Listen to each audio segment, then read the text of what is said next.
என்னுடைய link use பண்ணி நீங்க இந்த வீடியோவ பார்க்க வந்திருந்தீங்க அப்படின்னா, இந்த பிரேக்கிங் பேட்டர்ன் சீரிஸோடைய முக்கியத்துவம் என்ன அப்படின்னு உங்களுக்கு புரிஞ்சிருக்கு அப்படின்றத நான் நம்புறேன்.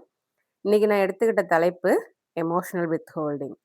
எப்பவாச்சும் நீங்க யார் பக்கத்துலயாவது இருக்கும்போது, கொஞ்சம் கொஞ்சமா நீங்க காணாம போற மாரி உணர்ந்திருக்கீங்களா? அவங்க பக்கத்துல உட்கார்ந்திருக்கும்போது, சில நேரங்கள்ல நம்ம பக்கத்துல தான் உட்கார்ந்திருப்போம். ஆனா அவங்க சத்தம் போட மாட்டாங்க, ஃபைட் பண்ண மாட்டாங்க, பிரேக்கப் பண்ண மாட்டாங்க. ஆனா, சில நேரம் ஏதோ ஒண்ணு மாறியிருக்கும். அந்த இடத்துல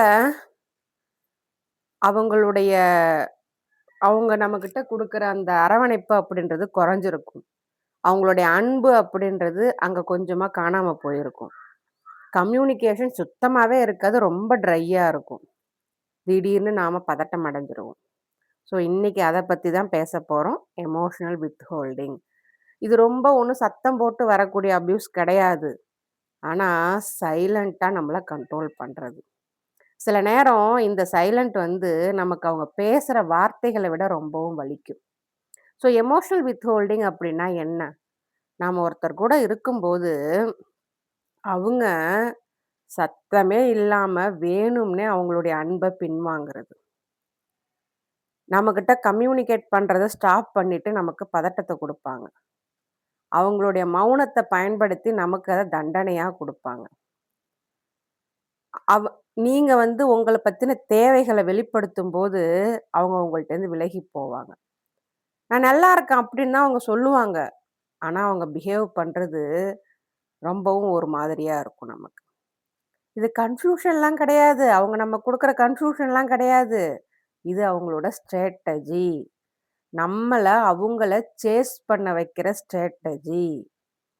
இது வந்து சண்டைய வந்து தீர்க்கிறதுக்கு பதிலா, நமக்குள்ள ஏதோ ஒரு சண்டை நடந்தது இல்லைங்களா? அத அத வந்து சரி பண்றதுக்கு பதிலா அவங்க என்ன பண்ணுவாங்க, அந்த கனெக்ஷன ரிமூவ் பண்ணிடுவாங்க. அது என்ன பண்ணும், நமக்குள்ள இன்செக்யூரிட்டிய உண்டு பண்ணும். நம்ம என்ன நெனைப்போம், "நாம ஏதாவது தப்பு பண்ணிட்டோமா?" அப்படின்னு நாம நம்மள நெனைக்க வச்சுருவாங்க. ஸோ, அதனால தான் அவங்க இந்த மாரி எமோஷனலா வித்ஹோல்டு பண்றது நமக்கு ரொம்ப டிஸ்டர்ப்டா இருக்கும். நம்மளுடைய நர்வஸ் சிஸ்டம் அப்படின்றது கனெக்ஷன். நெறைய கனெக்ஷன் மூலியமா தான் உருவாச்சு.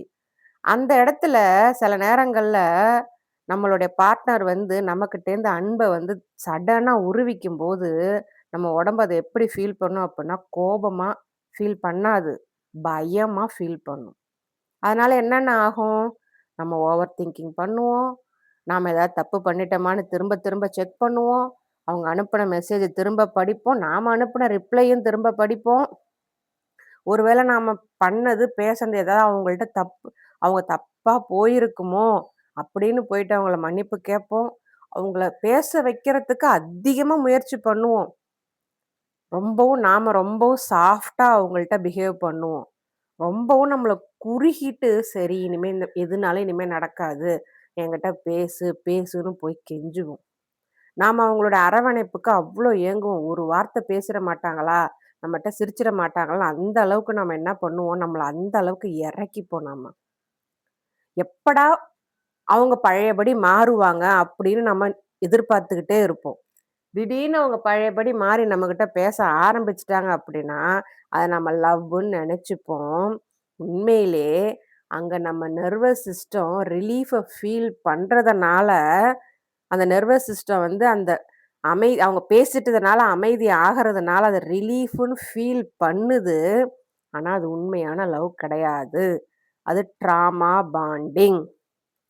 அவங்க அந்த மாரி மூஞ்சில ஒரு மாரி இறுக்கமா இருக்கிறாங்க பார்த்தீங்களா? அது நம்ம குடுக்குற பதட்டம். அவங்க வந்து நம்மகிட்ட வந்து கொஞ்சம் அ அன்பா நடந்துக்கிறாங்க பார்த்தீங்களா?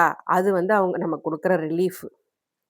அந்த ரிலீஃப் என்ன ஆகுது, அதுக்கு நம்ம அடிமையாயிடுறோம். அவங்க இம்மா நாள் பேசாம இருந்து ஒரு வார்த்தை பேசினா போதாதா? அப்படின்னு ஏங்கி அவங்க பேசுறாங்க பார்த்தீங்களா? அந்த இடத்துல நாம அவங்களுக்கு அடிமையாயிடுறோம். நம்ம உடம்பு, நம்ம நர்வஸ் சிஸ்டம் ரிலீஃப வந்து அடிமையா நெனச்சுக்குது. அந்த ரிலீஃப் தான் அவங்க மேல அட்டாச்மெண்ட் ஆக உதவுது. இந்த சைக்கிள் தான் திரும்ப திரும்ப ரிப்பீட் ஆகும். இந்த எமோஷனல் வித்ஹோல்டிங் அப்படின்றது ஒரு விதமான கண்ட்ரோல். நான் உண்மைய சொல்றேன். இது வந்து கண்ட்ரோல். இந்த பேட்டர்ன் வந்து எமோஷனல் இம்மெச்சூரிட்டி மட்டும் கிடையாது. இது வந்து கண்ட்ரோல். எமோஷனலா உங்கள ஹேண்டில் பண்ண தெரியலன்றது கிடையாது. அவங்க உங்கள கொக்கி போடுறதுக்காக, அவங்க வித்ட்ரா பண்ற மாரி வித்ட்ரா பண்ணி, உங்கள கண்ட்ரோல்ல அவங்க வச்சுக்கிறாங்க. அவங்க பின்னாடி உங்கள அலைய விடுறாங்க. புரிஞ்சுக்கோங்க. இந்த எமோஷனல் வித்ஹோல்டிங் அப்படின்றது அப்படித்தான். இது என்ன சொல்லும் அப்படின்னாக்க, "நீ என்ன அப்செட் பண்ணா நான் காணாம போயிடுவேன். உனக்கு ஏதாவது வேணும்னு என்கிட்ட கேட்டீனாக்க, நான் பின்னாடி திரும்பிப்பேன். நீ என்ன கேள்வி கேட்டீனாக்க, நான் சுத்தமா உன் பக்கமே வரமாட்டேன்." ஸோ நம்ம என்ன நெனச்சுப்போம்? நம்ம என்ன இங்க கத்துப்போம்? அவங்க கூட சண்டை எதுவும் போடக்கூடாது. நம்மளுடைய தேவைகள எதையும் அவங்கள்ட்ட சொல்லக்கூடாது. நம்ம வந்து எமோஷனலா என்ன ஃபீல் பண்றோமோ, நம்ம வந்து எமோஷனல் ஹானஸ்டிய அவங்கள்ட்ட காட்டக்கூடாது. அதனால அவங்கள்ட்ட பேசுற ஒரு வார்த்தையும் நம்ம கவனமா இருப்போம்.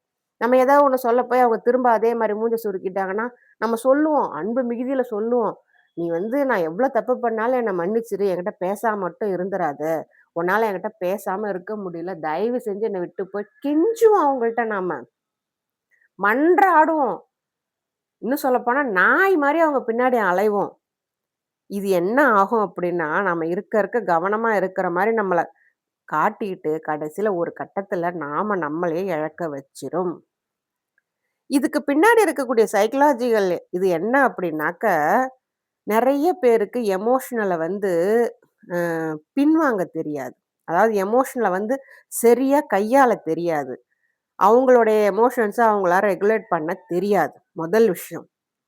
மத்தவங்க சேஸ் பண்ணும்போது அவங்கள அவங்கள ரொம்ப பவர்ஃபுல்லா உணருவாங்க. ஆஹா! நாம தான் பெரிய ஆள் போல இருக்கு. இவங்க இப்படி வந்து கெஞ்சுறாங்கன்னா, நம்மகிட்ட ஏதோ இருக்கு. அப்ப நம்மள விட்டு போக மாட்டாங்க. நாம அவங்கள எப்படி வேணாலும் அலக்கழிக்கலாம் அப்படின்ற எண்ணம் அவங்களுக்குள்ள இருக்கும். அதே மாதிரி அவங்க வந்து நம்ம எந்த ஒரு கேள்வி கேட்டாலும் டைரக்ட்டா பதில் சொல்ல மாட்டாங்க. பதில் சொல்ல தெரியாது. அதே மாரி ஒரு நெருக்கத்துக்கு அவங்க வரவே மாட்டாங்க. நெருக்கத்த கண்டு பயப்படுவாங்க. நெருக்கமா இருந்தா பொறுப்பு வந்துருமே அப்படின்னு சொல்லிட்டு பயப்படுவாங்க. அந்த நெருக்கத்த கண்டு அவங்க பயப்படுவாங்க. அதே மாரி சின்ன வயசுல அ ஏதாவது ஒரு தப்பு பண்ணிட்டாக்க, மௌனமா இருக்கிறது, அமைதியா இருக்கிறது, பனிஷ்மென்ட் அப்படின்னு அவங்களுக்கு கத்து குடுத்துருப்பாங்க. அதையே அவங்க நம்மகிட்ட பண்ணுவாங்க. ஸோ இந்த இடத்துல என்ன அப்படின்னாக்க, ஃபர்ஸ்ட்டு அந்த ரீசன வந்து நீங்க புரிஞ்சுக்கோங்க.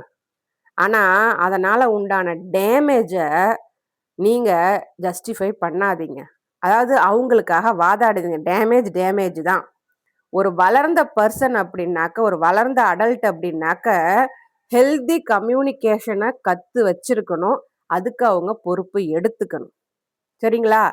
ஆனா, உங்களால அந்த எமோஷனலா க கையாள தெரியாத ஒருத்தவங்கள உங்களால குணப்படுத்தவே முடியாது. அதனால அவங்கள்ட்ட நீங்க போயிட்டு உங்கள ப்ரூவ் பண்ண நின்னீங்க, அவங்கள கெஞ்சிக்கிட்டு நின்னீங்க, நாய் மாரி அவங்க நாய்க்குட்டி மாரி அவங்க பின்னாடி ஓடுனீங்க அப்படின்னா, இன்னும் இன்னும் அவங்க உங்கள மரியாதை குறைவா தான் நடத்துவாங்க. அவங்களால எமோஷனல் அதாவது அவங்க வந்து அவங்க நம்மள எமோஷனல வந்து நெக்லெக்ட் பண்றத நம்மால தாங்கிக்க முடியாம, நம்ம திரும்ப திரும்ப அவங்க கிட்டயே போய் விழுவோம். ஸோ இது எப்படி சைல்டுஹுட்டோட கனெக்ட் ஆகுது அப்படின்னாக்க, நம்ம சைல்டுஹுட் அந்த வூண்டோட எப்படி கனெக்ட் ஆகுது அப்படின்னாக்க, எமோஷனலா நம்ம பேரண்ட்ஸ் நம்மகிட்ட இருந்திருக்க மாட்டாங்க. நமக்கு தேவைப்படும்போது இருந்திருக்க மாட்டாங்க. அதே மாரி சின்ன வயசுல நமக்கு சைலன்ட் பனிஷ்மென்ட் குடுத்துருப்பாங்க. நம்ம ஏதாவது தப்பு பண்ணிட்டோம் அப்படின்னாக்கா, பேசாம இருந்து நமக்கு சைலன்ட் பனிஷ்மென்ட் குடுத்துருப்பாங்க. அதே மாரி அன்பு அப்படின்னு நிரந்தரமானது கிடையாது. நீ நல்லபடியா இருந்த, அவங்க சொல் பேச்சு கேட்டீன்னா அன்பு கிடைக்கும். இல்லாட்டி உன் மேல அன்பு வைக்க மாட்டாங்க. அப்படின்னு சொல்லிக் குடுத்து வளர்த்துருப்பாங்க. அதே மாரி நீங்க நல்லபடியா பிஹேவ் பண்ணும்போது, அவங்களுக்கு ஒபே பண்ணும்போது அவங்கள பாராட்டுவாங்க. மத்த நேரத்துல நீங்க ஒருத்தர் இருக்கிறதே அவங்க கண்ணுக்கு தெரியாது. இந்த பேட்டர்ன சின்ன வயசுல இருந்து நீங்க நார்மல்னு நெனச்சுட்டதுனால, இது என்ன ஆகும்? வளர்ந்ததுக்கு அப்புறமேலுக்கு அடல்ட் ஸ்டேஜ்ல நீங்க ஒருத்தர் கூட ஒரு ரிலேஷன்ஷிப்ல இருக்கும்போது, குறிப்பா நார்சிஸ்டிக்ன்னே வச்சுக்கோங்க. நார்சிஸ்டிக்கு இந்த ஸ்ட்ராட்டஜிய பத்தி நல்லாவே தெரியும். நீங்க அவங்கள அவ்ளோ லவ் பண்றீங்க, விட்டுட்டு போமாட்டீங்க. அவங்க எவ்ளோ சைலன்ட் ட்ரீட்மெண்ட் குடுத்தாலும், அவங்க பின்னாடியே அலைவீங்க. அவங்கள எந்த அளவுக்கு தக்க வைக்க முடியுமோ அவ்வளவும் பண்ணுவீங்க. அவங்களுக்கு வேணுங்கிற பணமோ, செக்ஸோ, இன்டிமசியோ இன்னும் என்னென்ன குடுக்கணுமோ அவ்வளவும் நீங்க குடுப்பீங்க, அவங்க தங்கணும் அப்படின்றதுக்காக. ஆனா இது எது குடுத்தாலும் அவங்க தங்க மாட்டாங்க. அவங்க உங்கள கண்ட்ரோல் தான் பண்றாங்க. உங்கள யூஸ் பண்ணிட்டு தான் இருக்கிறாங்கன்றத தெரிஞ்சுக்கோங்க. ஸோ, நீங்க அந்த குழந்தை பருவத்தில கத்துக்கிட்டது, இந்த அடல்ட்டா வரும்போது, அவங்க கொஞ்சம் பின்வாங்குனால நீங்க பயப்பட ஆரம்பிச்சுருவீங்க. ஸோ, அதனால என்ன ஆகுது? உங்க உடம்பு சின்ன வயசுல கத்துக்கிட்ட அந்த பேட்டர்ன திரும்ப ரிப்பீட் பண்ணுது. இந்த தடவ என்ன நெனைக்குது? சின்ன வயசுல தான் நமக்கு அங்க எதுவுமே கிடைக்காம போயிடுச்சே! இப்பயாவது நமக்கு கிடைக்கட்டுமேன்னு இன்னும் அதிகமா, அதிகமா, அதிகமா நீங்க அந்த பேட்டர்ன ஃபாலோ பண்ண ஆரம்பிப்பீங்க. அந்த பேட்டர்ன் அவங்க எப்படியாவது பேசிட்டாங்கன்னா, நான் ரிலாக்ஸ் ஆயிடுவேன். அது எனக்கு சேஃப்டி. அப்படின்னு நீங்க நெனச்சுக்கிட்டு இருக்கிறது, அது ஒரு ஃபெமிலியரான பெயின். அவங்க போனாலும் உங்களால இருக்க முடியுன்ற அந்த தைரியம் உங்களுக்கு வராது. ரொம்ப பயப்படுவீங்க. அவங்கள இழக்கறதுக்கு ரொம்ப பயப்படுவீங்க. நீங்க என்னென்னவோ பண்ணுவீங்க அவங்கள கூட தக்க வைக்கணும் அப்படின்றதுக்காக. நீங்க பண்ண எதுவுமே அவங்கள தக்க வைக்காதுன்றது அந்த நேரத்துல உங்களுக்கு புரியாது. என் வாழ்க்கையிலும் இப்படித்தான். நான் அவ்ளோ குடுத்தேன் நானு. கொஞ்ச நஞ்சம் குடுக்கல நானு. எல்லாத்தையும் விட்டு குடுத்து, என் பணம்லேருந்து, என் பேர்லேருந்து, என் நடத்தையிலேருந்து எல்லாத்தையுமே விட்டு குடுத்தேன் நானு.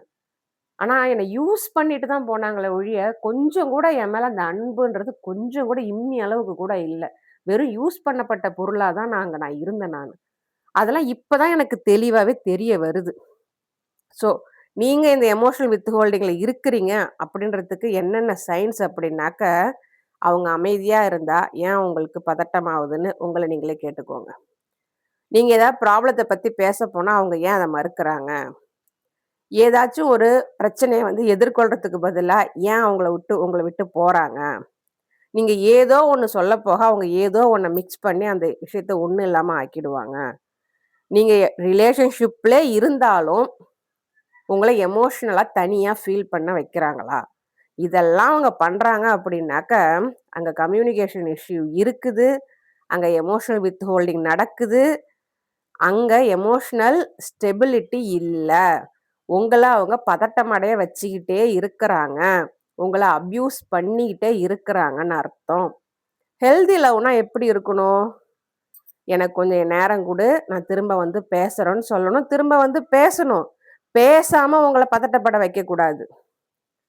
நான் வந்து இப்ப அப்செட்டா இருக்கிறேன். என்னால பேச முடியல. ஆனா இந்த மௌனத்த நீ பனிஷ்மென்ட்டா எடுத்துக்காதன்னு ஓப்பனா சொல்லணும்.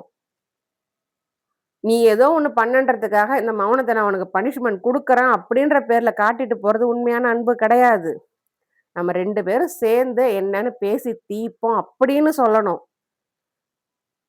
நான் இப்படிதான் போவேன். நீ தான் இறங்கி வரணும். நீ தான் எஃபோர்ட் எடுக்கணும் அப்படின்னு சொல்றது உண்மையான லவ் கிடையாது. ஒருவேள இந்த இது எல்லாமே அந்த கண்ட்ரோல மெயின்டெயின் பண்றதுக்காக நமக்குள்ள விதைக்கப்பட்ட பயம். அப்படின்றத நீங்க புரிஞ்சுக்கிட்டீங்க அப்படின்னாக்க, ஒரு சேஃப்டியான கனெக்ஷன உங்களால மெயின்டெயின் பண்ண முடியும். இதுலேருந்து நீங்க வெளில வரவும் முடியும். இத எப்படி பிரேக் பண்ணலாம்? அவங்கள சேஸ் பண்ணவே பண்ணாதீங்க. வித்ட்ரா பண்ணிட்டு போறாங்களா, போய் ஒழிஞ்சுதுன்னு உட்டுருங்க. ஒரு தடவ சொல்லி பாருங்க. நீங்க இந்த மாரி பண்றது எனக்கு பதட்டமா இருக்குன்னு சொல்லுங்க. ஏன் உங்களால இத கேள்வி கேட்க முடியல அப்படின்னு கேளுங்க. அங்கேருந்து பதில் வரலன்னா, அப்பயே அதுக்கான தகுதி அங்க இல்லன்னு தெரிஞ்சு உட்டு வந்துருங்க. அவங்க ரெஸ்பான்ஸ பாருங்க. அவங்க வார்த்தைகள கவனிங்க. அவங்க பேட்டர்ன கண்டுபிடிங்க. உங்கள நீங்க பலப்படுத்துங்க. உங்க நர்வஸ் சிஸ்டத்த பலப்படுத்துங்க. மெடிடேஷன் பண்ணுங்க, ஜர்னலிங் பண்ணுங்க, கிரவுண்டிங் பண்ணுங்க. திரும்ப அந்த நாயங்கள்ட்ட போயிட்டு கெஞ்சாதீங்க. அந்த நாயங்களுக்கு எந்த வகையிலுமே க்ளோஷர் குடுக்கவே குடுக்காதீங்க. நம்மள இந்த மாரி அலைய வைக்கிற எந்த ஒரு ஜென்மமும் அந்த அன்பு கிடைக்காம ஒரு நாள் அல்லாடும். எங்கேயோ அல்லாடட்டும். நீங்க எட்ட வந்துருங்க. இந்த ரிலேஷன்ஷிப்ப தக்க வைக்கிறதுக்காக, நான் ஏன் என்ன இந்த அளவுக்கு சுருக்கிக்கணும்னு உங்க ஒர்த்த உணர்ந்து யோசிங்க. அன்புன்றது உங்கள விரிவுபடுத்தணுமே ஒழிய, அ அ ச சைலன்ஸ் ஆக்கக்கூடாது. ஒருவேள நீங்களும் இந்த மாரி யாரையாவது லவ் பண்ணிட்டு இருந்தீங்க. திடீர்னு அவங்க உங்க லவ்வ வித்ட்ரா பண்ணிட்டு அன்கம்ஃபர்டபுளா உங்கள ஃபீல் பண்ண வச்சாங்க அப்படின்னாக்க, அங்க எமோஷனல் வித்ஹோல்டிங் நடக்குது அப்படின்றத புரிஞ்சுக்கோங்க. இது வந்து உண்மையான அன்பு கிடையாது. உங்கள அவங்க கண்ட்ரோல் பண்ணி வைக்கிறாங்க. நேர்மையான அன்பும் கிடையாது. உங்கள பதட்டப்பட வைக்கிறாங்க. இந்த பேட்டர்ன் உங்களுக்கு புரிஞ்சுது அப்படின்னாக்க, பிரேக்கிங் பேட்டர்ன் அப்படின்னு கமெண்ட் பண்ணுங்க. நான் என்னுடைய அடுத்த வீடியோவுக்கான லிங்க்க உங்களுக்கு தரேன். நீங்க உண்மையான அன்புக்கு 100% தகுதி வாய்ந்தவங்க. நம்புங்க.